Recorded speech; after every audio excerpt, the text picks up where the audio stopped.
Hello student, welcome to the our class. વિદ્યાર્થી મિત્રો, આપણે જોઈ રહ્યા છીએ એમાઇન સંયોજનો અને એમાં પણ ખાસ કરીને ડાયએઝોનિક ક્ષાર પર આપણે ચર્ચા કરી રહ્યા હતા કે જેમાં આપણે આગળ વધતા આપણો આજનો લેક્ચર રાસાયણિક પ્રક્રિયા વિશે રહેશે. કોની રાસાયણિક પ્રક્રિયા વિશે? તો કે ડાયએઝોનિક ક્ષારની. જો વિદ્યાર્થી મિત્રો, ડાયએઝોનિક ક્ષારની જે પણ પ્રક્રિયાઓ છે તે ખાસ સામાન્ય રીતે બે અલગ અલગ મેથડથી થાય છે. મતલબ બે અલગ અલગ હેતુ છે તેના. નંબર 1, જો પેલી રિએક્શનો આવશે ને તેમાં નાઇટ્રોજનનું વિસ્થાપન થશે. દેટ મીન્સ કે N2નું વિસ્થાપન છે.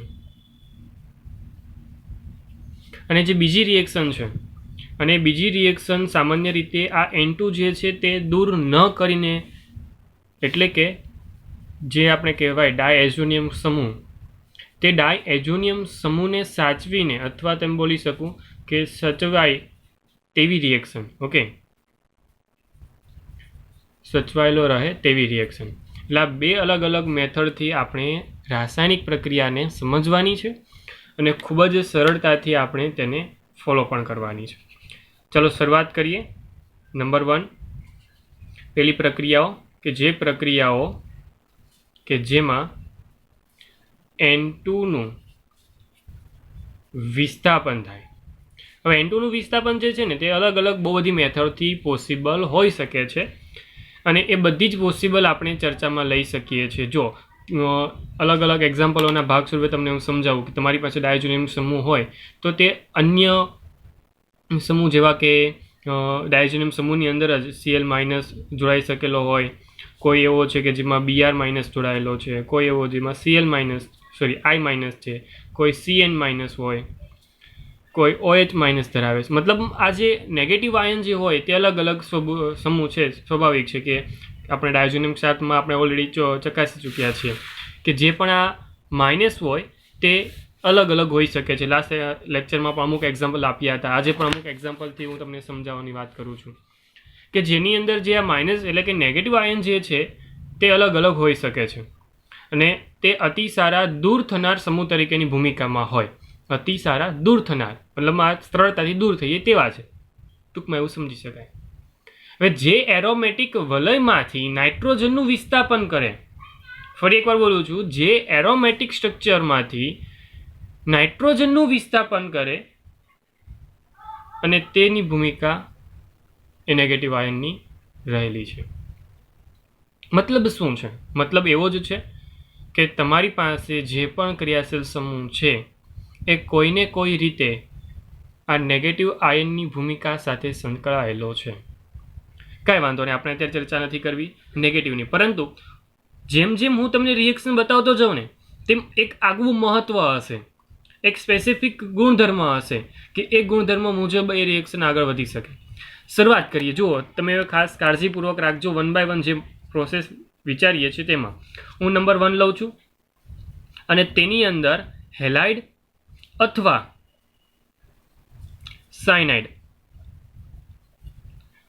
સાયનાઇડ આયનના વિભાજનની વાત કરું દ્વારા વિસ્થાપન કરીએ છીએ. ઓકે, વિસ્થાપનની વાત કરું ફરી એકવાર હેલાઇડ અને સાયનાઇડ દ્વારા. કઈ રીતે? જુઓ પ્રક્રિયા. તમારી પાસે જો Cl- ની વાત કરું, Br- ની વાત કરું, Cn- ની વાત કરું, જ્યાં હેલાઇડ અને સાયનાઇડ સમૂહ છે, આ બધા છે ને કેવા છે ખબર છે? આ બધા જ કેન્દ્રાનુરાગી પ્રક્રિયકો કહી શકીએ ને તેવા છે. કેન્દ્રાનુરાગી પ્રક્રિયકો કેવા હોય આપણે યાદ હોવા જોઈએ. જેને માઇનસ ચાર્જ છે, જેની પાસે એક્સ્ટ્રા ઇલેક્ટ્રોન છે, આ બધા તેવા છે, જોઈ શકો છો. ઓકે, તો તેની રિએક્શન મારે ધાતુમય ભાગ એવા કોપર આયનની હાજરીમાં બેન્ઝીન વલય સાથે કરાવવાની છે. કંઈક રિએક્શન આ રીતે વર્ણન કરીશ. ArN2 + X- અલગ અલગ 3 રિએક્શન એક સાથે બતાવી દઉં છું. અલગ અલગ 3 શા માટે? કેમ કે 3 અલગ અલગ આયન છે તમારી પાસે. જેમ કે પહેલાં હું લઉં છું Cl, તો તેના માટે હું HCl નો યુઝ કરીશ અને જે પણ કોપરમય ભાગ છે એ રહેશે Cu2Cl2. ઓકે, કેમ કે મેં વાત કરી તે મુજબ તેની પ્રક્રિયા Cu એટલે કે કોપર કે જેનો ઓક્સિડેશન નંબર 1 હોય, Cu+ જેને બોલી શકીએ. શું બોલી શકીએ? Cu+1. તો આવા કોપર સાથે મારે રિએક્શન કરાવવાની છે કે જેને કારણે જે ક્લોરિન છે તેનો એક ભાગ તૈયાર થશે કે જેને ક્યુપ્રસ ક્લોરાઇડ બોલી શકાય, ક્યુપ્રસ ક્લોરાઇડ. એવી રીતે બ્રોમિન હોય તો તેને ક્યુપ્રસ બ્રોમાઇડ સાથે રિએક્શન થશે અને સાથે HBrની હાજરી, અને એવી જ રીતે CuCN અને સાથે સાથે KCN, કોની હાજરી? KCN. શું થશે? એકદમ સિમ્પલ રસ્તો છે, એકદમ સિમ્પલ પ્રક્રિયકો છે, જેને કારણે તમને નિપજ મળશે. N2 દૂર થઈને Cl જોડાઈ ગયો, N2 દૂર થઈ ગયો, અહીંયા AR સાથે જોડાઈ જશે Br અને N2 દૂર થઈ જશે. એવી જ રીતે AR CN plus N2. That means કે તમારી પાસે અહીંયા જે ક્રિયાવિધિ છે ખૂબ જ સરળતાથી સમજી શકાય તેવી છે, અથવા તો તમારી સાપેક્ષ જે આ પ્રકૃતિ લખીએ છે એ પ્રકૃતિ ખાસ કાળજીપૂર્વક તમારે યાદ રાખાય તેવી છે. તો વિદ્યાર્થી મિત્રો, પહેલાં તો એ વસ્તુને યાદ રાખવાની છે તમારે ખૂબ જ કાળજીપૂર્વક. જો વૈકલ્પિક રીતે તમે કોપર પાવડરની હાજરી પણ આપી શકો છો. ઓકે, કોપર પાવડરની હાજરીમાં તમે ડાયઝોનિયમ ક્ષારની રિએક્શન કરાવો તો અનુવર્તી હેલોજન એસિડ ઉત્પન્ન થાય છે. ઓકે, જે ફક્ત N2 ઉત્પન્ન થયો ને તો સાથે સાથે હેલોજન એસિડ પણ ઉત્પન્ન થશે. જો તમે Cu2Cl2, Cu2Br2 અથવા તો CuCN એડ નથી કરતા, અહીંયા શું નાખો છો તમે? Copper powder. ઓકે, જો તેની રિએક્શન પણ તમને બતાવી દઉં. ચાલો, એટલે કોપરની વર્તુણક થોડીક બદલી નાખું છું. હું સંયોજન નથી એડ કરતો, આ સંયોજન એડ કરતો નથી.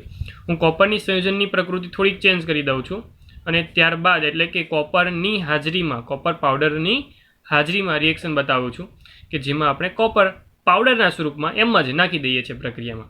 તો અહીંયા ArCl અને અહીંયા ArBr એઝ વેલ એઝ મળવાના છે, સાથે N2 છૂટું જ પડવાનું છે. પરંતુ સાથે મેં તમને કહ્યું ને તે જ મુજબ તમારી પાસે હેલોજન એસિડ મળવાના છે, અને હેલોજન એસિડ જે છે એ હેલોજન એસિડ સાથે પ્રક્રિયા થશે અને એ હેલોજન એસિડ જે છે તે અનુવર્તી ક્લોરીન અથવા તો બ્રોમિનને બેન્ઝીન વલયમાંથી દૂર કરી દેશે અને સાથે સાથે કોપરનો અનુવર્તી જે પણ હેલાઇડ છે તે મળી જશે. એટલે મતલબ એવો જ રહેશે કે જે અહીંયા જોડાયેલો છે તે અહીંયા રિલીઝ થશે અને જે અહીંયા નાખ્યો છે તે એન્ટર થઈ જશે. ઓકે, ફરી એકવાર ક્લિયર શબ્દ સાથે જ બોલું છું. અહીંયા બે અલગ અલગ વસ્તુ કરી છે. બે અલગ અલગ વસ્તુ છે તો બે અલગ અલગ નામ પણ તૈયાર થાય છે કે જે પ્રક્રિયા દરમિયાન તમે કોપરના +1, ખાસ કાળજીપૂર્વક સમજજો, ખાસ કાળજીપૂર્વક અહીંયા મહત્ત્વ આપજો કે જેમાં તમે કોપરનો +1 ઓક્સિડેશન નંબર ધરાવતો, આયનીય ભાગ ધરાવતો આ કોપર એડ કરો છો કે જે બેન્ઝીન વલયના સરળતાથી એન્ટર થઈ જાય છે, સરળતાથી પ્રક્રિયા કરી શકે છે. Cu2Cl2, Cu2Br2, CuCN જે પ્રક્રિયા તમારી સાપેક્ષ રજૂ થાય છે તેમાં અનુવર્તી હેલાઇડ અને સાયનાઇડ એન્ટર થઈ જાય છે. તો આખી જે રિએક્શન તૈયાર થાય તેને કહેવામાં આવે છે સેન્ડ મેયર પ્રક્રિયા. શું નામ આપવામાં આવ્યું છે વિદ્યાર્થી મિત્રો? સેન્ડ મેયર પ્રક્રિયા. એવી જ રીતે જો તમે તેના સ્થાન પર એટલે કે જે Cu+ છે તેના સ્થાન પર તમે કોપર પાવડરનો સીધો ઉપયોગ કરો છો તો પણ તમારી રિએક્શન ચેન્જ થઈ જાય છે અને જે રિએક્શન તૈયાર થાય છે તેને કહેવામાં આવે છે ગાટરમાન પ્રક્રિયા. જોઈ શકો છો તમે અલગ અલગ બે રિએક્શન સમજી ચૂક્યા, પરંતુ એકદમ સમાન રીતે હોય ને તેવી જ રિએક્શન છે. ફક્ત ને ફક્ત અહીંયા સંયોજન સ્વરૂપ હતું એટલે કે Cu+1 પ્રકારનો હતો અને આ સીધું Cu સ્વરૂપ છે એટલે કે કોપર પાવડર મૂળ ફોર્મની અંદર એન્ટર થયો છે. તો પણ તમે અલગ અલગ બે રિએક્શનને સમજી એમ કહી શકો છો. મેં ક્લિયર? તો તમે જોઈ શકો છો. તો આ બે રિએક્શન જ્યારે કમ્પેરિઝનમાં મૂકતો હો તો એમ કહી શકાય છે કે ગાટરમાન પ્રક્રિયાની સરખામણીમાં સેન્ડ મેયર પ્રક્રિયામાં વધુ સારી નિપજ બની શકે છે. ધેટ મીન્સ કે સેન્ડ મેયર પ્રક્રિયાનો ઉલ્લેખ પહેલાં કરવામાં આવશે, કેમ કે સ્વાભાવિક છે કે નિપજ જ્યાં સારી મળે ત્યાં આપણે પહેલાં જઈએ, તે પ્રક્રિયા આપણે પહેલાં કરીએ, તો એમાં સેન્ડ મેયરની પસંદગી પહેલાં થશે. ઓકે, ચાલો આપણે હેલોજન અથવા સાયનાઇડ આયન દ્વારા વિસ્થાપનની વાત કરી. હું ફક્ત ને ફક્ત આયોડિન દ્વારા વિસ્થાપનની વાત કરું, જેમાં અહીંયા ઉલ્લેખ છે જ ને આયોડિનનો. અહીં મેં ક્લોરિન અને બ્રોમિનનો ઉલ્લેખ કર્યો હતો. મેં આયોડિનનો બિલકુલ ઉપયોગ કર્યો નથી, ભલે અહીં હેલોજન લખ્યું હોય, હેલાઇડ લખ્યું હોય, પરંતુ તેનો અલગથી ઉપયોગ કરવા જઈ રહ્યો છું. નંબર 2 કે જેમાં હું આયોડાઇડ આયન દ્વારા વિસ્થાપનની વાત કરવા જાઉં તો વિદ્યાર્થી મિત્રો ખાસ યાદ રાખજો કે આયોડિનને સીધું બેન્ઝીન વલયમાં દાખલ કરવાની જે વાત છે તે અશક્ય છે. સીધું જ બેન્ઝીન વલય સાથે તે રિએક્શન કરી શકતું નથી. પરંતુ જ્યારે તમે ડાયએઝોનિયમ ક્ષારના દ્રાવણની પ્રક્રિયા પોટેશિયમ આયોડાઇડ સાથે કરવામાં આવે, હું ફરી એકવાર ક્લિયર શબ્દ સાથે બોલું છું કે જો આયોડિનનું સીધું બેન્ઝીન વલય સાથેનું પ્રક્રિયાનું વિચારવું એ અશક્ય છે. આયોડિન પ્લસ બેન્ઝીન એ અશક્ય છે એક સાથે ભેગા થવા. એટલા માટે આપણે શું કરીએ છીએ, ડાયોજોનિયમ ક્ષાર જે છે ને તેને પોટેશિયમ આયોડાઇડ સાથે પ્રક્રિયા કરાવીએ છીએ અને તેમાંથી તમને મળી જાય છે આયોડો બેન્ઝીન. પ્રક્રિયાને તમારી સાપેક્ષ રજૂ કરું કે જેને કારણે તમને સરળતાથી સમજ પડી જાય. AR N2 plus Cl minus આપણે યુઝ કરવાનો છે પોટેશિયમ આયોડાઇડ. પ્રક્રિયા આગળ વધે તો તમને મળી જશે ARI plus KCl plus N2. જોઈ શકો છો તમારી નિપજ યોગ્ય તમને મળી ગઈ છે, એટલે કે આયોડો બેન્ઝીન તમને મળી જાય છે. That's it. કોઈ ચિંતા કરવાની જરૂર નથી. પણ યાદ શું રાખવાનું છે અહીંયા કે બેન્ઝીન વલય જે છે તે ડાયરેક્ટ સીધું જ આયોડિન સાથે રિએક્શન કરી શકતું નથી. ક્લિયર? ચા હવે હું વાત કરું છું ફ્લોરિન સાથેની. જેમ આયોડિન અલગથી લીધો હતો તેમ ફ્લોરિન પણ અલગથી લઉં છું, એટલે કે ફ્લોરાઇડ આયન દ્વારા વિસ્થાપન. હવે ફ્લોરાઇડ આયન દ્વારા વિસ્થાપનની જ્યારે વાત કરવામાં આવે તો સમજી લેજો કે ડાયોજોનિયમ ક્લોરાઇડની ફ્લોરોબોરિક એસિડ, યાદ કરો ફ્લોરોબોરિક એસિડ, તો ફ્લોરોબોરિક એસિડ સાથે રિએક્શન થાય ને ત્યારે આ જે પણ ફ્લોરોબોરેટ જે છે તેના અવક્ષેપ મળશે અને તેને ગરમ કરશો એટલે તમને એરાઇલ ક્લોરાઇડ મળી જશે. પ્રક્રિયાને કદાચ શબ્દમાં વર્ણન ન સમજ્યા હોય તો રિએક્શનમાં એકદમ સરળ છે, જોઈ લેજો. મારી પાસે આ સંયોજન છે. હું પહેલાં HBF4 BF4 યાદ કરો, લાસ્ટ લેક્ચરમાં આપણે એઝ અ ઋણાયન તરીકે લીધું હતું. BF4 યાદ કર્યું? બસ તો એ જ છે આ HBF4 માઇનસ H દૂર થાય તો માઇનસ આવી જશે. H છે એટલા માટે માઇનસ લખતા નથી. ચાલો પ્રક્રિયા થશે. પહેલા સ્ટેપની અંદર આ જે એરાઇલ છે જેમનો તેમ, N2 જે છે તેમનો તેમ, પરંતુ સાથે Cl જે છે એ HClના સ્વરૂપમાં ગાયબ થઈ જશે. એટલે HCl લખી દો અને BF4 માઇનસ જે આપણે વાત કરી તે મુજબ તમારો જે પણ ફ્લોરાઇડ કે જે આપણે ભૌતિક ગુણધર્મમાં અલગથી રીતે સમજ્યો તો ફ્લોરોબોરેટના ભાગ સ્વરૂપે જે પાણીમાં અદ્રાવ્ય છે અને ઓરડાના તાપમાને સ્થાયી છે, એ બની ગયો આ. ઓકે, હવે હું શું કરું છું, ફક્ત ને ફક્ત તેને ગરમ કરું છું. ગરમ કરીશ એટલે શું થઈ જશે, વિઘટન થઈ જશે. એને ગરમ કરું છું એટલે વિઘટન થઈ જાય અને તેમાંથી નિપજ બનશે ARF. ઓકે, અને સાથે સાથે છૂટું પડે છે BF3 પ્લસ N2. BF3 શું નામ આપીએ છીએ? યસ, તમે કદાચ આનું બંધારણ અને બાકીની બાબતો પણ તમે ધોરણ 11માં સમજી ચૂક્યા છે. અને ફ્લોરોબોરેટ જે છે તે ખાસ અહીંયા તમે છૂટું પડે છે. તો વિદ્યાર્થી મિત્રો, આ બધી વસ્તુ એકદમ સિમ્પલ સ્વરૂપમાં છે, જોઈ શકો છો. એકદમ સિમ્પલ રિએક્શન, એકદમ સિમ્પલ વસ્તુથી અહીંયા વસ્તુ ક્લિયર છે. ચાલો, એવી જ રીતે હું હાઇડ્રોજન દ્વારા વિસ્થાપનની વાત કરું. કેની દ્વારા? હાઇડ્રોજન દ્વારા. ચાલો, તો વિદ્યાર્થી મિત્રો આપણે જોવા જઈ રહ્યા છીએ હાઇડ્રોજન દ્વારા વિસ્થાપન. ઓકે, ચલો હાઇડ્રોજન દ્વારા વિસ્થાપન જે છે ને તેમાં પણ એકદમ સિમ્પલ વસ્તુ છે કે તમારે નિર્બળ રિડક્શન કરતાઓ જેવા કે હાઇપોફ્લોરસ એસિડ છે અથવા તો ઇથેનોલ ડાયઝોનિયમ ક્ષારનું એરિન સંયોજન સાથે રિડક્શન છે, આવા અલગ અલગ રિડક્શન કરતાની હાજરી, નિર્બળ રિડક્શન કરતા શબ્દ ખાસ કાળજીપૂર્વક લેજો. એટલે માટે અલગ અલગ વસ્તુ હું બોલ્યો પણ સાથે કરો. રિડક્શન કરતા જો પ્રબળ હોત તો આપણે લિથિયમ એલ્યુમિનિયમ હાઇડ્રાઇડને યાદ કરત અને એવા જે પ્રબળ છે તેને આપણે યાદ કરત, પરંતુ આજે નિર્બળ છે એટલા માટે આપણે યાદ કરવા પડે હાઇપોફોસ્ફરસ એસિડ, જેને તમે પી વિભાગના તત્વો થોડાક સમજ્યા નથી અને સમજી ગયા છો તો કદાચ હું એમ જ કહીશ કે તેમાં અલગ અલગ ફોસ્ફરસના જે પણ એસિડ છે તેની ભૂમિકા નિર્બળ રિડક્શન કરતા જેવી છે. ઓકે, હાઇપોફોસ્ફરસ એસિડ અથવા ઇથેનોલ આ બધા એવા છે જે રિડક્શન કરતાની ભૂમિકામાં છે પરંતુ નિર્બળ છે. આની રિએક્શન તમારે કોની સાથે કરાવવાની છે? આપણા ડાયઝોનિયમ ક્ષાર સાથે.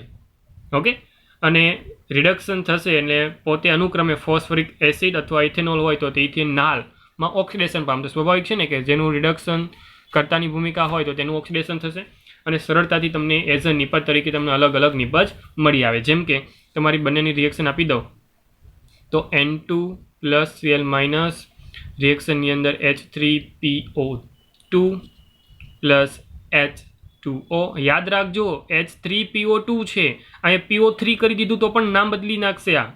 ઓકે, તો વસ્તુને ખાસ અગત્યતાપૂર્વક રાખજો. તો અહીંયા H લાગી જાય છે, મતલબમાં તમારી પાસે જો આ બેન્ઝીન ડાયોજોનિયમ ક્લોરાઇડ હોય ને તો બેન્ઝીન બની ગયો. તો યાદ રાખવાનું કે ડાયોજોનિયમ ક્લોરાઇડ તમારી પાસે છે એમાંથી બેન્ઝીન બનાવવાની વાત કરે તો તમે આ રિએક્શન એપ્લાય કરી શકો છો. ખાસ નોટ ડાઉન કરીને રાખી મૂકજો. બધી વસ્તુ નાની નાની છે, પરંતુ તમે એકવાર સમજ્યા પછી તેને યોગ્ય રીતે એપ્લાય કરતા શીખી જજો. ફક્ત રિએક્શન જોવાથી અથવા તો સમજીને રાખી મૂકવાથી કોઈ અગત્યતા નથી, પરંતુ એ સમજીને જરૂર પડે ત્યારે ઉપયોગ કરવાની અગત્યતા હોય છે. ચાલો, એવી જ રીતે વાત કરીએ આપણે ઇથેનોલની. તો C2H5OH રિએક્શન આગળ વધે એટલે તમે બધા જાણો છો તે મુજબ ફરી એકવાર બેન્ઝીન, જો અહીંયા મેં C6H5 લીધો હોય તો તમને એ બેન્ઝીન મળવાનું જ છે, સાથે N2 મળશે અને સાથે ઇથેનોલ છે તો એમાં એનું ઓક્સિડેશન થઈ જાય તો આલ્ડિહાઇડ સમૂહ બની જાય અને તેમાંથી બની જાય CH3CHO આલ્ડિહાઇડ સમૂહ CH3CHO અને સાથે HCl તો છૂટું પડવાનું જ પડવાનું. તો તમે પ્રક્રિયા વાઇઝ જોઈ શકો છો કે તમારી પાસે H3PO2 હતો, એમાંથી H3PO3 બની જાય છે. ધેટ મીન્સ કે ફોસ્ફરસ એસિડ હતો તો એમાંથી હાઇપો નહીં બોલી શકાય, હવે આને ખાલી કહેવાય ફોસ્ફરસ એસિડ. આ તો હાઇપોફોસ્ફરસ એમાંથી બની ગયો ફક્ત ને ફક્ત ફોસ્ફરસ એસિડ. અને આ તો ઇથેનોલ એમાંથી બની જાય છે ઇથેનાલ. ક્લિયર? તો આઈ થિંક સો કે તમને આ વસ્તુ સમજાઈ સારી રીતે. અને આ જે વાત હતી તે આપણી હાઇડ્રોજન દ્વારા વિસ્થાપનની પ્રક્રિયાની વાત હતી. ક્લિયર? સમજાયું? ચા, હજી પણ 2 રિએક્શન છે કે જેના દ્વારા પણ તમે હજી રિએક્શનને આગળ વિચારી શકો છો. તે રિએક્શન યોગ્ય રીતે સમજીએ. ચાલો, નંબર 5 પર રહેશે હાઇડ્રોક્સાઇડ સમૂહ દ્વારા. હાઇડ્રોક્સાઇડ સમૂહ એટલે કે OH વાળું અથવા તો H3O પ્લસ લઈ લો, H2O લઈ લો. ઓકે, ચા, નંબર 5 હાઇડ્રોક્સિલ સમૂહ દ્વારા વિસ્થાપન. ચાલો, હાઇડ્રોક્સિલ સમૂહની જ્યારે વાત કરવા જાઓ તો એમાં એકદમ સિમ્પલ છે કે 283 કેલ્વિન તાપમાન, 283 કેલ્વિન સુધી તાપમાન વધારી દેવાનું અને તેને કારણે ક્ષાર જળ વિભાજન પામીને ફિનોલ આપી દેશે. શું આપી દેશે વિદ્યાર્થી મિત્રો? ફિનોલ. ઓકે, સમજાયું? ન સમજાયું હોય તો એકદમ સિમ્પલ રિએક્શન છે, જોઈ લો એટલે સમજ પડી જશે. Na2Cl minus plus H2O. તાપમાન તમને કહ્યું કેટલું? 283 કેલ્વિન. આટલું તાપમાન વધારી દો એટલે સ્વાભાવિક છે કે તેમાં લાગી જશે OH અને સાથે N2 અને HCl તો છૂટો પડી ગયો. ક્લિયર? ડન? પૂર્ણ? એકદમ સિમ્પલ હતું. ચાલો, લાસ્ટ છેલ્લી રિએક્શન લઈ લો 6 નંબર પર. 6 નંબર પર જે લેવા જઈ રહ્યો છું તે છે NO2 સમૂહ. NO2 સમૂહ દ્વારા વિસ્થાપન. ચાલો, હવે NO2 સમૂહ એન્ટર કરાવવાનો છે આપણે. તો NO2 સમૂહ છે ને તે પણ એકદમ સહેલો છે. કઈ રીતે? તો પહેલાં તો જે પણ રિએક્શન છે ને તેને આપણે યોગ્ય રીતે, જેમ આપણે જો કેમાં વાત કરી હતી, ચામાં વાત કરી હતી આપણે, પહેલાં શું કરીશું, HbF4 સાથે રિએક્શન કરાવી દઈશ કે જેને કારણે આ વસ્તુ તૈયાર થશે અને ત્યારબાદ હું તેને સોડિયમ નાઇટ્રેટ સાથે રિએક્શન કરાવી દઈશ. કોની સાથે? સોડિયમ નાઇટ્રાઇટ સાથે. એટલે સોડિયમ નાઇટ્રેટ સાથે રિએક્શન કરાવીશ એટલે તેમાંથી બની જશે NO2. જેમાં અહીંયા રિએક્શન ફક્ત ગરમ કરવાની છે ને, તે ગરમ કરવાની નહીં, પરંતુ હું એક સ્ટેપ વધારી દઈશ. ગરમ કરવાની સાથે સાથે હું નાખી દઈશ સોડિયમ નાઇટ્રાઇટ. એટલે શું થશે? આ સમૂહને દૂર કરી દેશે અને ત્યાં સોડિયમ નાઇટ્રેટ એન્ટર થઈ જાય એટલે NO2F ના સ્થાને આવી જાય. કઈ રીતે? સમજો કંઈક આ રીતે સમજો કે તમારી પાસે એક્ઝામ્પલ તરીકે એરાઇલ N2Cl- છે તેની રિએક્શન પહેલાં તો HBF4 સાથે કરાવું છું, તો ફ્લોરો બોરિક એસિડ. ઓકે, અને રિએક્શન થશે એટલે સ્વાભાવિક છે કે તેમાંથી જે પણ ભાગ તૈયાર થાય છે એરાઇલ લખીએ છીએ, તેનો મતલબ ઓલરેડી બેન્ઝીન છે જ. ઓકે, એટલે સમજવું, જાતે સમજવું થોડુંક એવું. ચાલો, તો થઈ જશે શું? N2 plus BF4 minus. હવે રિએક્શન આગળ જે વધે છે તેની અંદર હું સોડિયમ નાઇટ્રાઇટ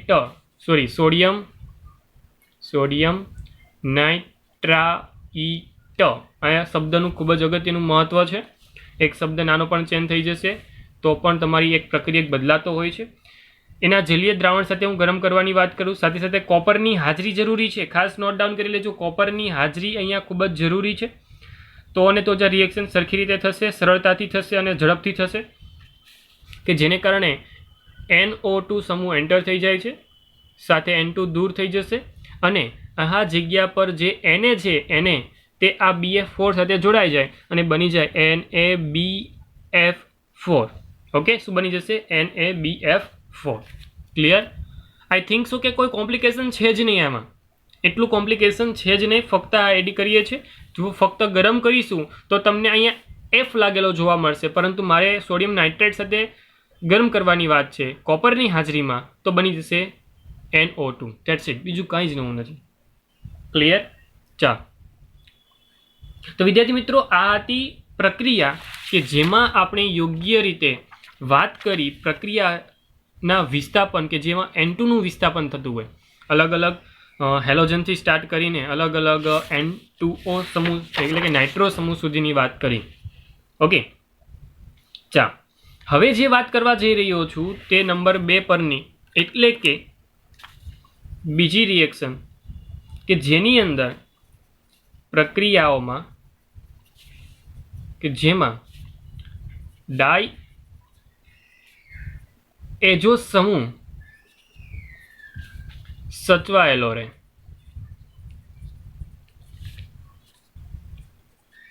શું કરવાનું છે? મારે સાચવીને રાખવાનો જ છે, મારે દૂર કરવાનો નથી. એટલે ડાયઝોનિયમ જે પણ સમૂહ છે એટલે કે N2 સમૂહ જે છે તેને યોગ્ય રીતે રાખવાનું છે. હું થોડીક એવી બાબત ચર્ચામાં લેતા પહેલાં તમને કહી જ દઉં છું કે તમારી પાસે જ્યારે પણ આ પ્રક્રિયા આવે ત્યારે યાદ રાખજો, એક જ પ્રક્રિયા તરીકે આપણે ઓળખીશું તેને, અને એ પ્રક્રિયાનું નામ છે યુગ્મન પ્રક્રિયા. યુગ્મન પ્રક્રિયા. ખાસ કાળજીપૂર્વક વિદ્યાર્થી મિત્રો આ શબ્દને યાદ રાખી લેજો. યુગ્મન પ્રક્રિયા જ્યારે પણ આવે ત્યારે સમજવાનું કે યુગ્મન પ્રક્રિયાથી મળતી જે પણ નિપજો છે જેને આપણે એજો નિપજ બોલશું. શું નિપજ બોલશું? એજો નિપજ. અને એજો નિપજની અંદર વાત કરી તે મુજબ તમારી પાસે જે પણ N2 છે એટલે કે N ડબલ બંધ N, આવો બંધ તમને જોવા મળશે. અને આ બંધ જે છે એ બંને તરફ એરોમેટિક સ્ટ્રક્ચરો હશે. વાત કરીને આપણે કે ડાયએઝોનિયમ સમૂહને સાચવવાનો છે. જો તેને સાચવવો હોય તો મારે બંને તરફ એરોમેટિક સ્ટ્રક્ચર ધરાવતો N2 સમૂહ ત્યાં તમને જોવા મળવાનો છે. ઓકે, આ વસ્તુ ખાસ યાદ રાખવાની છે. બંને બાજુ એરાઇલ સમૂહ તમારી પાસે હશે અને વચ્ચે N2 હશે. આ ફિક્સ છે. ડાય એઝોનિયમ ક્ષારની અંદર જ્યારે પણ તમે યુગ્મન પ્રક્રિયા કરાવો છો ત્યારે, એટલે આ સંયોજનો મોટા ભાગે રંગીન અવસ્થામાં જોવા મળે છે. ધેટ મીન્સ કે તે રંગીન પદાર્થો ઉત્પન્ન કરે છે. તો આ રંગકો તરીકેનો ઉપયોગ અહીંયા તમને એનો જોવા મળે છે. મેં તમને લાસ્ટ લેક્ચરમાં જ કહ્યું હતું કે આ ખૂબ જ અગત્યના પદાર્થો છે. તો આ અગત્યતા અહીંયા તમને જોવા મળશે. રંગકોનો મતલબ છે તમે જેટલા પણ રંગ જાણો છો ને એ બધા જ રંગકો આ યુગ્મન પ્રક્રિયા દ્વારા બનતા એજો સમૂહથી ઉત્પન્ન કરી શકાય છે. ખાસ કાળજીપૂર્વક હું મારા શબ્દને બોલી રહ્યો છું અને ખાસ કાળજીપૂર્વક તમે પણ સાંભળજો.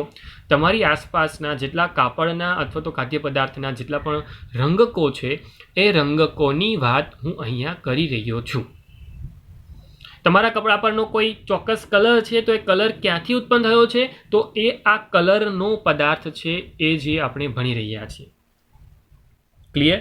જો બેન્ઝીન ડાયોજોનિયમ ક્લોરાઇડ હોય કે ફિનોલ સાથેની તેની કોઈ રિએક્શન થતી હોય અને અનુવર્તી જે કંઈ નિપજ બનતી હોય તો એ નિપજથી કોઈ ચોક્કસ પદાર્થ બને છે તો એ ચોક્કસ કલર પણ હશે. એક્ઝામ્પલ તરીકે હું એક રિએક્શન બતાવું તમને અને એ રિએક્શનમાંથી મળતી નિપજ પણ તમને બતાવું કે જેને કારણે તમે તમારી જે પણ લોજિકલ બાબતો છે તેને ચોક્કસ ડેફિનેટલી મગજમાં ઉતારી લો. સમજો કે તમારી પાસે બેન્ઝીન ડાયોજોનિયમ ક્લોરાઇડ છે. બેન્ઝીન આ એન ટ્રિપલ બંધ એન શબ્દને ખાસ બોલ્યો હતો તો રિએક્શનને ખાસ જોઈ પણ લેજો. રિએક્શનમાં ક્યારે ટ્રિપલ બંધ મૂકવા ક્યારે ડબલ બંધ મૂકવા એ પણ જરૂરી વસ્તુ છે. ચાલો તેની રિએક્શન મેં ફિનોલ સાથે કરવાની કહી. ફિનોલ સાથે રિએક્શન કરાવવું એટલે સ્વાભાવિક છે કે ફિનોલ કે જેમાં OH હોય કંઈક આ રીતે અને તે બેઝિક કન્ડિશનની અંદર પ્રક્રિયા કરે છે નોર્મલી એટલે આપણે OH માઇનસની હાજરી આપી. ક્યારે બેઝિક કન્ડિશન હોય તો કે જ્યાં એસિડિક હોય તો આ બેઝિક કન્ડિશન આપવી પડે. જો આ સમૂહ બેઝિક છે તો અહીં એસિડિક કન્ડિશન આપવી પડશે. આ એકદમ સિમ્પલ લોજિક છે. પ્રક્રિયામાં એઝ અ નિપજ તરીકે તમને જવાબ શું મળે છે જોઈ લેજો. આ બેન્ઝીનથી સ્ટાર્ટ થાય છે, આ બેન્ઝીનથી પૂર્ણ થાય છે. આ એન ડબલ બંધ એનના સ્વરૂપમાં કન્વર્ઝેશન આપી જશે અને તેની સાથે જોડાઈ જશે આ બેન્ઝીન અને ત્યારબાદ OH. થશે શું તો કે તમારી પાસે જે પણ આ ક્લોરીન છે તે ક્લોરીન છૂટો પડશે એટલે આપણે ત્યાં લખવું પડશે Cl માઇનસ અને જે આ OH છે તે OH આ જગ્યા પર રહેલા H સાથે કમ્બાઈન થઈને H2O ને છૂટો પાડે છે. ધેટ મીન્સ મારે લખવું પડશે H2O. એટલે અહીંયાથી આ અને H2O આ ત્રણ યોગ્યતાથી રિએક્શનને આગળ વધારવા માટે ભાગીદાર છે.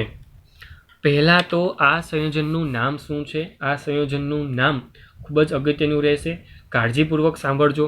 આટલો જે આખો ભાગ છે એ ખાસ કાળજીપૂર્વક શબ્દને પણ લેજો અને હું યોગ્ય ગુણધર્મ સાથે તેને કામકાજ યોગ્ય રીતે તમને પણ યાદ રાખવા કહીશ.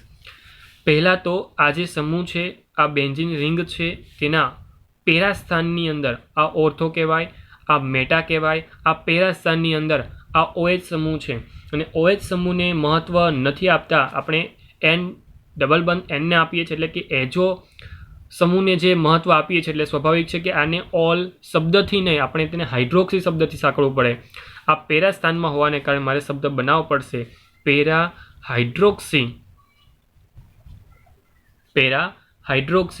આ એન ડબલ બંધ એન એટલે કે એજો બેન્ઝીન શબ્દ સાથે મારે એડ કરવાનું. એટલે આખું નામ તૈયાર થઈ ગયું. ફક્ત ને ફક્ત જો નામ એકદમ સિમ્પલ સ્વરૂપનું છે અને એકદમ સહેલાઈથી યાદ રહી જાય તેવું છે. નામ તૈયાર થયું para hydroxy azo benzene. Para hydroxy azo benzene કે જેમાં તમે Cl માઇનસ અને H2 રિલીઝ કર્યા. આ જે પદાર્થ છે ને વિદ્યાર્થી મિત્રો તેનો રંગ જે છે તે નારંગી રંગનો છે. તે રંગનો છે વિદ્યાર્થી મિત્રો નારંગી રંગનો છે. એટલે ખાસ કાળજીપૂર્વક યાદ રાખવાનું કે નારંગી રંગક કહી શકાય તેને. શું કહી શકાય વિદ્યાર્થી મિત્રો? નારંગી રંગક કહી શકાય તેને. હું આના જેવી જ એક બીજી રિએક્શન બતાવું છું. એ રિએક્શન સેમ ટુ સેમ રહેશે. અહીંયા તમારી પાસે ફરી એકવાર બેન્ઝીન ડાયએઝોનિયમ ક્લોરાઇડ છે N પ્લસ આ ટ્રિપલ બંધ NCl માઇનસ અને તેની સાથે હું જોડી દઉં છું એનિલિન. એનિલિન એટલે તમે સમજી ગયા તો કે બેઝિક પદાર્થ છે અને બેઝિક પદાર્થ હોય એટલે સ્વાભાવિક છે કે મારે ત્યાં એડ કરવાનો છે એસિડિક પદાર્થ NH પ્લસ. ઓકે, જો મેં ક્લિયર શબ્દ સાથે કહ્યું હતું એસિડિક છે તો બેઝિક, બેઝિક છે તો એસિડિક. તો શું નિપજ મળશે તમને? યસ, કદાચ તમે સમજી જ ગયા છો. N થી સ્ટાર્ટ કરવાનું N ડબલ બંધ N. આ ભાગના હાઇડ્રોજન સાથે રિએક્શન થશે એટલે ત્યાંથી Cl H દૂર થઈ જશે અને ત્યારબાદ આ બેન્ઝીન રિંગ અને NH2 જોડાઈ ગયા. ફરી એકવાર Cl દૂર થઈ ગયો અને ફરી એકવાર H2O રિલીઝ થઈ ગયો. તો રિએક્શન દરમિયાન તમારી પાસે ફરી એકવાર એક પદાર્થ મળ્યો. એ પદાર્થ કે જેનું નામ છે para amino azo benzene. Para amino azo benzene. અને જે આ પેરા એમિનો એઝો બેન્ઝીન છે ને તો તેને પણ એક ચોક્કસ કલર છે અને એ કલર છે પીળો કલર. એવો કલર પીળો કલર. ને કદાચ આ પીળો કલર મારો થોડોક ઝાંખો છે એટલે તમને કદાચ દેખાવો તો દેખાય, નકર ન પણ દેખાય, પરંતુ થોડુંક કાળજીપૂર્વક જોઈ લેજો, સમજી લેજો. આ પીળો રંગક છે અને જે રંગ તમારી સાપેક્ષ મેં રજૂ પણ કર્યો. ઓકે, ચાલો.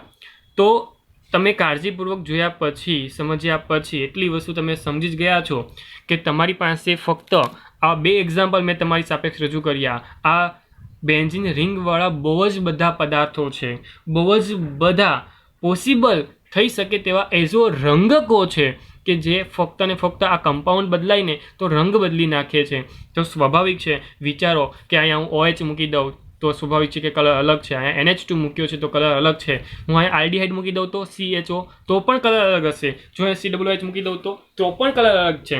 જો અહીંયા મેટા સ્થાન પર અથવા તો ઓર્થો સ્થાન પર કોઈ બીજો એક્સ્ટ્રા ક્રિયાશીલ સમૂહ એન્ટર કરાવી દઉં તો પણ કલર અલગ છે. તો ઇનડાયરેક્ટલી આ તમારી પાસે જે પણ એરોમેટિક સ્ટ્રક્ચરોની બદલાવ પ્રકૃતિને તમારી સાપેક્ષ રજૂ કરીને હું એટલું જ સમજાવવા માગું છું કે અહીંયા જે પણ પ્રક્રિયા તમને જોવા મળે છે કે જેની અંદર 2 બેન્ઝીન રિંગ ભેગા મળીને તમારી પાસે એક ચોક્કસ નિપજ બને છે, તેમાં યુગ્મન થાય છે. આ બંનેનું શું થાય છે વિદ્યાર્થી મિત્રો? યુગ્મન થાય છે. અને એના કારણે જ તેની યુગ્મન પ્રક્રિયા કહેવામાં આવે છે. અને આવી જ રીતે તમે અલગ અલગ રિએક્શનને સમજી શકો છો જે એકદમ સિમ્પલ છે, સહેલી છે અને સરળતાથી યાદ રહી જાય તેવી છે. અને આ બધી જ રિએક્શન ઇનડાયરેક્ટલી ઇલેક્ટ્રોન અનુરાગી વિસ્થાપન પ્રક્રિયાના જ ઉદાહરણો કહી શકાય છે. ઇલેક્ટ્રોન અનુરાગી વિસ્થાપન પ્રક્રિયાના જ. ઓકે, તો વિદ્યાર્થી મિત્રો, તમારી સાપેક્ષ ખૂબ જ કાળજીપૂર્વક આપણે જે બાબત રજૂ કરી છે એ બાબત હતી કે જેમાં ડાયએઝોનિયમ સમૂહ સચવાયેલે રહે. અને એકદમ સિમ્પલ પ્રક્રિયા છે, એકદમ સિમ્પલ માહિતી હતી. હવે થોડુંક ડાયએઝોનિયમ ક્ષારનું અગત્યતાનું જે પણ મૂલ્ય છે એ તમારી સાપેક્ષ રજૂ કરું છું. થોડીક વાર સાંભળવાની કોશિશ કરજો, કેમ કે જે પણ બાબત હું અત્યારે કહેવા જઈ રહ્યો છું થોડીક અગત્યથી સમજી જજો. તમારી પાસે જેટલી પણ પ્રક્રિયાઓ છે એ મેં તમને સ્પષ્ટ કરીને બતાવી દીધી. એમાં ક્લોરિન હોય, બ્રોમિન હોય, આયોડિન હોય કે પછી સાયનાઇડ સમૂહ હોય, OH સમૂહ હોય કે પછી NO2 સમૂહ હોય, જે આપણે વારંવાર 1 by 1 લીધી. આ બધી જ પ્રક્રિયાઓમાં ડાયઝોનિયમ ક્ષારમાં એક મધ્યવર્તી સંયોજન હોય. ડાયઝોનિયમ ક્ષાર એક મધ્યવર્તી સંયોજન તરીકેની ભૂમિકામાં હોય. જો તમે એરઆર ફ્લોરાઇડ, એરઆર આયોડાઇડ સંયોજનોને સીધા સંયોજનોની બનાવટની વાત કરતો હો, જો તમે રિએક્શન કરી ડાયરેક્ટ મળી ગયું, રિએક્શન કરી ડાયરેક્ટ મળે છે, તો તમે વિચારજો કે તમારી પાસે જે સીધો હેલોજિનેશનથી બની ન શકતા હોય તેવા સંયોજનો પણ પોસિબલ બને છે. તમે અહીંયા ડાયરેક્ટ બનાવવાની પોસિબિલિટી પણ બતાવી. જો વસ્તુ હું શું બતાવું છું તો વસ્તુ એટલી જ બતાવું છું કે આ જે ફ્લોરિન હતો તો એક વચ્ચે મધ્યવર્તી સંયોજન બનાવવો પડ્યો, પરંતુ આ સીધી વસ્તુ તમને મળે છે. સમજજો એટલી વસ્તુને. તમારી પાસે અલગ અલગ પ્રક્રિયકો છે, જેમ કે ક્લોરોબેન્ઝીન ઉપાડી લો. ક્લોરોબેન્ઝીન, તો ક્લોરોબેન્ઝીનમાં ક્લોરીનના કેન્દ્રાનુરાગી વિસ્થાપન દ્વારા જે પણ સાઇનો સમૂહને દાખલ કરવાની પ્રકૃતિ છે તે કરી શકતો નથી. માટે ડાયઝોનિયમ ક્ષારમાંથી સાઇનો બેન્ઝીન સરળતાથી મેળવી શકાય છે. સમજો હું જે બોલું છું તેને. તમારી પાસે એક્ઝામ્પલ તરીકે ફરી એકવાર હું જે બોલું છું ને તે ફરી એકવાર રજૂ કરું છું. સમજો એક્ઝામ્પલ તરીકે તમારી પાસે ક્લોરોબેન્ઝીન છે. ઓકે, મારે ક્લોરોબેન્ઝીનમાંથી શું બનાવવું છે ખબર છે તમને? મારે સાઇનોબેન્ઝીન બનાવવું છે. બનશે? શું આ સીધું બની જશે એક તબક્કાની અંદર? ના, નહીં બને. કેમ? તો કે જ્યારે પણ ક્લોરીનના કેન્દ્રાનુરાગી વિસ્થાપન પોસિબલ બનાવવા જઈએ તો સાઇનો સમૂહ ડાયરેક્ટ એન્ટર થતો જ નથી. મતલબ એવો છે કે આ દૂર કરવો અને આ એન્ટર કરવો એક જ તબક્કાની અંદર પોસિબલ જ નથી. કેન્દ્રાનુરાગી વિસ્થાપન પ્રક્રિયા કહી શકાય, પરંતુ એ પોસિબલ થતી જ નથી. એટલા માટે મારે આમાંથી આ બનાવવું છે, તો આમાંથી પહેલામાં કન્વર્ટ કરવા માટે પહેલાં તો મારે બનાવવાનું શું? તો કે મારે પહેલાં બનાવવાનું ડાયઝોનિયમ ક્ષાર, અને એ ડાયઝોનિયમ ક્ષારમાંથી તમને સરળતાથી બની જશે આ સાઇનો સમૂહ ધરાવતો સાઇનોબેન્ઝીન. આ જે વસ્તુ છે આ કોન્સેપ્ટ છે જે તેની અગત્યતાને સૂચવે છે. તમે જોયું તો આપણે બહુ બધી વસ્તુને મેળવી છે. એ અહીંયા બેન્ઝીન પર હું અત્યારે એક્સ રાખું છું. એક્સના સ્થાને આપણે Cl, Br, I, F, NO2, NO2 ત્યારબાદ OH, આ બધી જ વસ્તુ સરળતાથી બનાવીને તમને આપી. બેન્ઝીન પર આ વસ્તુ સરળતાથી લગાવીને તમને આપી. આ સરળ રિએક્શન હતી. બધી જ રિએક્શન આપણે જે વસ્તુ જોઈ છે એ બધી સરળ રિએક્શન હતી. અને આ બધી સરળ રિએક્શન બનાવવા માટે, પોસિબલ કરવા માટે આપણે મેળવવો પડે ડાયઝોનિયમ ક્લોરાઇડ અથવા ડાયઝોનિયમ ક્ષાર. અને ડાયઝોનિયમ ક્ષાર જો મળી જાય તો આ વસ્તુ તમને સરળતાથી મળી જાય. તો આ બધી વસ્તુ એટલા માટે વારંવાર તમારી સાપેક્ષ રજૂ કરું છું કેમ કે જ્યારે પણ વિસ્થાપિત બેન્ઝીન અથવા તો બેન્ઝીનમાં સીધા વિસ્થાપકોની એન્ટ્રી કરાવવાની વાત હોય અથવા તો એરોમેટિક સંયોજનોની અંદર જ્યારે આવા સમૂહને એન્ટર કરવાની વાત હોય તો સીધી જ રીતે પોસિબલ બનતા નથી. તો ત્યારે તમારે ડાયોજોનિયમ સમૂહ એ ખૂબ જ અગત્યનું માધ્યમ અથવા તો ખૂબ જ અગત્યની મદદરૂપ સંયોજન બની જાય છે કે જેને કારણે આપણે ખૂબ જ અગત્યના સંયોજનો બનાવી શકીએ છીએ. ઓકે, ચાલો આની સાથે જ હું તમને ખૂબ જ અગત્યતાપૂર્વક, કાળજીપૂર્વક હું 3 વસ્તુ તમને આપું છું. 3 પરિવર્તનો છે કે જેને આજના લેક્ચરને સંપૂર્ણ રીતે યુઝ કરીને તમારે મને આપવાના છે.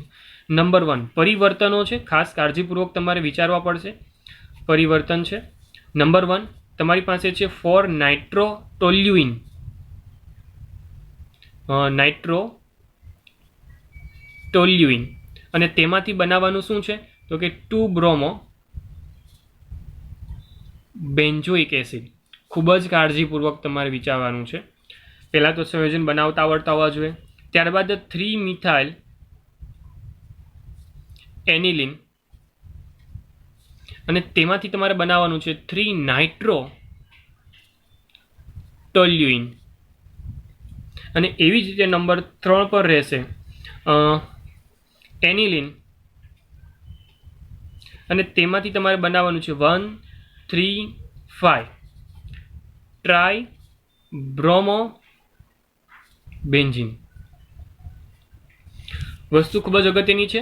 ફક્ત ને ફક્ત આજનો લેક્ચર ઉપયોગ કરીને નહીં પરંતુ લાસ્ટ લેક્ચરોનો પણ સહારો લેવાનો છે અને બધી જ વસ્તુની યોગ્યતાથી તમારે કાળજીપૂર્વક અલગ અલગ પ્રકૃતિને સમજીને અહીંયા આપણે રિએક્શન બનાવવાની છે અને યોગ્ય જવાબને સેટિસ્ફાઈ રીતે એપ્લાય કરવાના છે કે જેને કારણે તમારી નિપજ તમને યોગ્ય રીતે બને. નેક્સ્ટ લેક્ચરમાં ફરી એકવાર મળીશું, જે આપણો ખૂબ જ અગત્યનો લેક્ચર, જે લાસ્ટ લેક્ચર હોય છે આપણો હોય છે કે જેમાં આપણે પ્રક્રિયાનો ઉપયોગ કઈ રીતે કરવો અથવા તો પ્રક્રિયા કઈ રીતે બનાવી શકાય, એઝ અ નિપજ કઈ રીતે મળતી હોય છે અથવા તો એવા અગત્યના સવાલને ડિસ્કસ કરવા મળતા હોઈએ છે. તો એ લેક્ચર પણ ખૂબ જ અગત્યનું હશે. તો ફરી એકવાર મળીશું તે લેક્ચરની અંદર. તો ત્યાં સુધી આપો મને રજા. હું છું તમારો મેન્ટોર, શિક્ષક Himanshu Sardara sir. Thank you so much.